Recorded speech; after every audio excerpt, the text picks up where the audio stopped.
Here we're going to look at examples of evaluating functions that have been combined using addition, subtraction, multiplication, or division. Okay, so what I've got is I've got four functions given here in different formats. We have an equation of a function. We have a set of ordered pairs. We have a graph. These are all functions. And last, we have a mapping. And I've named each of them. We've got F, G, H, and M. Okay? So, number one, determine, let's say we want to determine F minus G of 6. Well, by definition, this is the same thing as feeding 6 to F, feeding 6 to G, and then subtracting those outputs.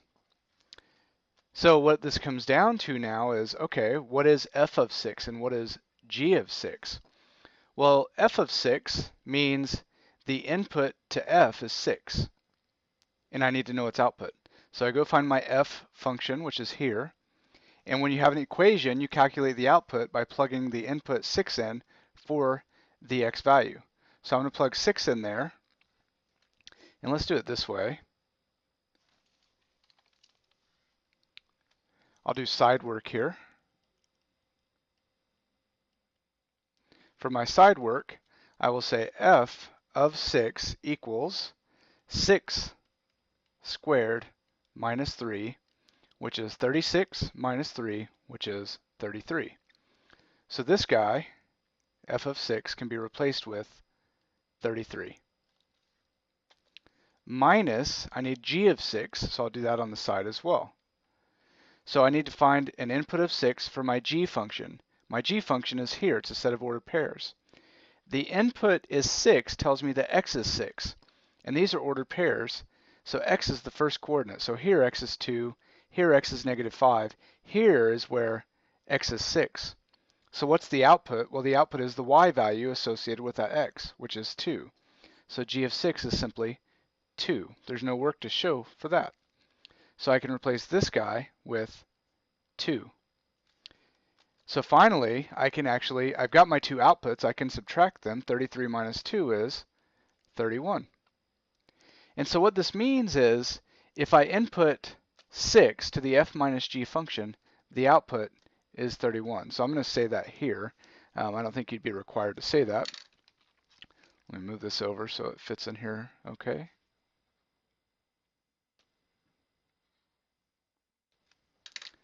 So if we input 6 to the F minus G function, the output is 31. And that's what that's saying. The way to calculate it is the way we did here. Feed 6 to both functions separately and then subtract the two outputs. Let's try another one. Let's determine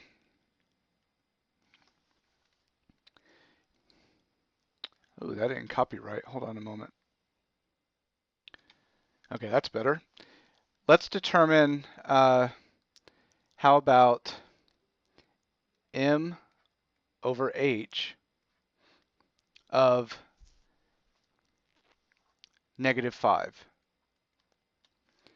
So by definition, I'm going to feed negative 5 as an input to M, and I'm going to feed negative 5 as an input to H, and I will divide the results. So I need to do some side work here to determine, let's do it over here, the side work.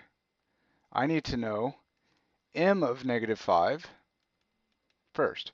So I go to my M function, which is this mapping. The input is negative 5, and in mapping, the inputs are where the arrows start. So negative 5 as an input would be over here. And I need to know its output. Well, it points to 3. So 3 is the output for negative 5. So M of negative 5 is 3. There's no work to show there. So what I'll do is I'll come back over here, and I'll replace M of negative 5 with 3. And then I'll divide that by whatever H of negative 5 is. So h of negative 5 means negative 5 is my input to the h function. So I go to my h function, which is the graph. On a graph, an input, in fact, an input is always an x value if you're dealing with x and y variables. So negative 5 is the same thing as x because it's the input, and x is the input. So I go to my graph, locate my x value of negative 5, which is right here, and then I use my graph to find its y value, which would be up here. So this y value is 6, 7, 8. So my y value here is 8 when my x value is negative 5. So h of negative 5, the output, the y value is just 8. So I'll divide by 8 over here because h of negative 5 is 8. And so the answer is 3/8, and I can't reduce that fraction, so that's it. And so what that means is, so if we input, the input to the m over h function is negative 5. So if we input negative 5 to the m over h function, the output is 3/8.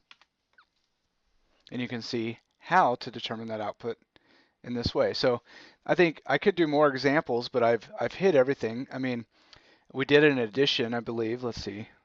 No, we did a subtraction and we did a division, but it doesn't matter. It could be subtraction or addition or multiplication. It doesn't matter. You would just multiply or add the outputs instead of subtracting or dividing.